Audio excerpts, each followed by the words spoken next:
So hey guys, welcome back to my channel the serial point. और इस video में हम बात करने वाले हैं कि जो टीजीटी नेचुरल साइंस है उसमें 3 सब्जेक्ट्स जो हमारे पास होते हैं, केमिस्ट्री, फिजिक्स और बायो। तो हमें पता है कि उनका अलग अलग वेटेज रहता है।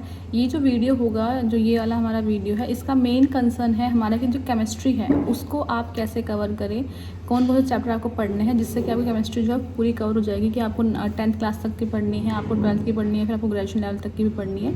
तो इस वीडियो में क्या पढ़ना है, कैसे पढ़ना है केमिस्ट्री वाला पार्ट, वो हम इस वीडियो में हम डिस्कस करने वाले हैं। तो चलिए वीडियो को हम शुरू करते हैं। तो अगर हम सिलेबस उठा के देखें, क्योंकि इस बार DEET ने नया सिलेबस जो है वो रिलीज़ किया है, टेंटेटिव सिलेबस जिसको हम बोल सकते हैं, रिलीज़ किया है, ताकि बच्चों को एक आइडिया लग जाए कि क्या आने वाला है और क्या नहीं आने वाला है। तो एक बार हम देख लेते हैं क्या क्या सिलेबस है जो कि केमिस्ट्री में इस बार है, कौन कौन सी यूनिट्स हैं। तो फर्स्ट यूनिट जो हमारी है वो है matter, that is nature and behaviour, उसमें स्टेट्स ऑफ मैटर करके है। सेकेंड यूनिट हमारे पास है structure of atom. Third unit हमारे पास है periodic classification of elements. Fourth है हमारे पास chemical substance, and then fifth है हमारे पास केमिकल रिएक्शंस। सिक्स्थ है मेटल्स एंड नॉन मेटल्स।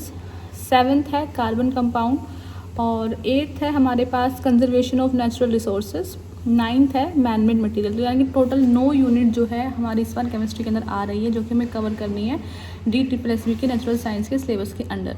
तो बात करते हैं जो 9 यूनिट्स हैं ये कितने चैप्टर्स में डिवाइडेड है, आपको कहाँ कहाँ से करना है। तो जब मैंने आपको लास्ट वीडियो में डिस्कस किया था कि आपको 6 to 10 तक की NCERTs करनी है अच्छे से साइंस के पार्ट बी के लिए, तो वो तो आपको करनी ही करनी है। उसके अलावा मैंने कहा था जो मेन फोकस आपको रखना है वो आपको रखना है 9th और 10th के NCERTs पे। तो ये जो सिलेबस है ये बेसिकली 9th और 10th के NCERT बेस्ड है। सो 9th और 10th में भी आपको कौन से चैप्टर करने हैं जिससे कि आपको केमिस्ट्री का पूरा सिलेबस कवर हो जाएगा, वो हम डिस्कस करने वाले हैं। सो सबसे पहले हम बात कर लेते हैं क्लास 9th की जो हमारी साइंस की बुक है उसमें से कौन कौन से चैप्टर आपको करने हैं। सो फर्स्ट चैप्टर है हमारा मैटर इन आवर सराउंडिंग्स, वो चैप्टर आपको अच्छे से करना है।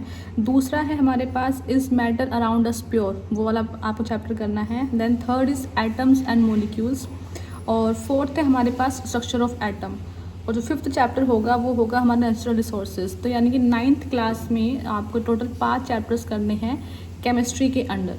अब बात करते हैं क्लास 10th के अंदर की, जो कि आपको केमिस्ट्री के लिए करने हैं। सो क्लास 10th का चैप्टर नंबर 1 जो है हमारे पास केमिकल रिएक्शन एंड इक्वेशन, वो आपको करना है। Chapter 2 acids, bases and salts, वो आपको करना है। Chapter 3 metals and non metals, वो आपको करना है। Then chapter 4 carbon and its compounds, and chapter 5 periodic classification of elements. और उसके बाद एक चैप्टर है हमारे पास आर इन्वायरमेंट करके, वो आपको जो है केमिस्ट्री के अंदर करना है। टोटल हमारे पास हो गए 6 चैप्टर्स। तो 5 चैप्टर्स हो गए 9th क्लास से, 6 चैप्टर्स हो गए हमारे पास 10th क्लास से। इनके अलावा भी कुछ टॉपिक्स हमारे ऐसे हैं जो कि हमारे 9th और 10th से थोड़े से एडवांस लेवल पे आ रहे हैं। आप लोग 9th और 10th तक के NCERTs तक भी कर सकते हैं, लेकिन अगर आपको अपनी जो तैयारी है उसको एक स्टेप आगे लेना है तो आपको कुछ चैप्टर्स हैं जो कि आपको 11th-12th से करना है, उनको डिटेल में नहीं करना। ये जो 9th और 10th के चैप्टर्स मैंने आपको बताए हैं ये आपको डिटेल में करना है, फुली लाइक कंप्लीट थोरली आपको इसको कवर करना है। लेकिन जो मैं 11th-12th कुछ चैप्टर्स आपको बताने वाली हूँ उनको आपको एक बेसिक रीडिंग देनी है, एक अच्छा से एक कॉन्सेप्ट जो है उसका समझना है कि क्या है क्या नहीं, बेसिक आपको समझना है बेसिकली, ठीक है। सो क्लास 11th के कौन कौन से चैप्टर है जिनको आप एक रीडिंग दे सकते हैं, वो है इन्वायरमेंटल केमिस्ट्री करके एक है आपका, वो आप कर सकते हैं। देन हाइड्रोकार्बन, उसको आप पढ़ सकते हैं। और उसके बाद इसमें एक है some basic concept of organic chemistry, उसके अंदर आपको IUPAC नेमिंग होगा, नोमेनक्लेचर दिया होगा, ठीक है, और कैसे उसका जो हाइब्रिडाइजेशन वाला पार्ट है वो दिया हुआ है। तो ये सब आपको कर लेना, क्योंकि इनसे क्वेश्चन पूछे गए थे लास्ट ईयर भी, और इस साल भी पूरे चांसेस है कि क्वेश्चन पूछे जाएंगे। और फिर एक आयनिक इक्विलिब्रियम वाला पार्ट है, ये एक चैप्टर है आपको, जो ये एक बार इसके थ्रू भी, ये जो चैप्टर्स मैं आपको बता रही हूँ आपको डिटेल में नहीं जाने हैं, इनका एक बेसिक अंडरस्टैंडिंग आपको करने, जो जो टॉपिक आपके सिलेबस में मैंशन है उनको उठा के आपको इन चैप्टर से करना है आपको। उसके बाद आते हैं class 12th। So class 12th के अंदर एक चैप्टर है अल्कोहल, फिनोल एंड ईथर। तो वो पूरा चैप्टर आपको नहीं करना कि पूरा चैप्टर आपको करना है, आपको जिसमें अल्कोहल वाला पार्ट है वो करना है। अल्कोहल के अंदर आपको क्या करना है, प्रिपरेशन एंड प्रॉपर्टीज़ वो करना है, और क्वालिटेटिव एनालिसिस वाला पार्ट वो कवर करना है। Then iodoform test and effect of alcohol on living beings, तो ये पार्ट आपको जो है उस चैप्टर से कवर करना है।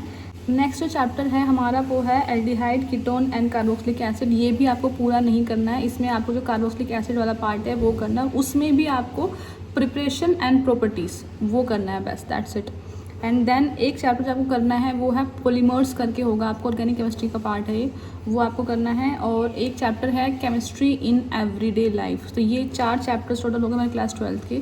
सो मैं एक बेसिक आपको जो है एक समझ बता देती हूँ। टोटल 5 चैप्टर्स आपको करने हैं क्लास 9 से, और टोटल 6 चैप्टर्स है हमारे पास क्लास 10 से, और टोटल हमारे पास जो है 4 चैप्टर्स है क्लास 11 से, और ऐसे ही 4 चैप्टर्स है क्लास 12 से।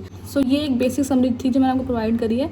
आप एक क्वेश्चन और उठता है कि ये सब हम करें कहाँ से, नई एनसीईआरटी से करें पुरानी एनसीईआरटी से करें। तो देखिए जो मैंने अभी आपको चैप्टर्स बताए हैं वो आपकी नई वाली एनसीईआरटी में नहीं है। जैसे कि पीरियोडिक क्लासिफिकेशन ऑफ एलिमेंट्स जो क्लास 10th के अंदर हुआ करता था वो अब नहीं है, लेकिन इंडिकेटिव सिलेबस के अंदर वो मेंशन है। तो इससे ये क्लियर है कि हमें जो अपना सिलेबस कवर करना है वो हमें ओल्ड एनसीईआरटी से करना है, हमें नई एनसीईआरटी से नहीं करना है, क्योंकि उसमें बहुत से टॉपिक्स हैं, बहुत सारे जो चैप्टर्स हैं वो डिलीट कर दिए गए हैं। लेकिन जो एग्ज़ाम्स होते हैं वो अभी भी जो पुरानी बुक्स हैं उनके बेसिस पर ही आ रहे हैं। तो इसलिए आपको पुरानी बुक्स को ही प्रेफरेंस देनी है। तो ये सारे चैप्टर्स आपको कवर करने पड़ेंगे केमिस्ट्री वाले पार्ट को कवर करने के लिए, अगर आप DT++ टीचिंग नेशनल साइंस की तैयारी कर रहे हैं। तो अगली जो वीडियो होगी हमारी वो होगी फिजिक्स का सिलेबस कैसे कवर करना है, कौन कौन से चैप्टर आएंगे उसके बारे में बात करेंगे। So that's it for the video. अगर आपको वीडियो पसंद आती है तो please like, subscribe and share, और अगर आपके कोई भी डाउट्स हैं तो प्लीज़ आप कमेंट बॉक्स में कमेंट कर सकते हैं। सो मिलते हैं आपको ऐसी एक वीडियो के साथ, तब तक के लिए थैंक यू सो मच।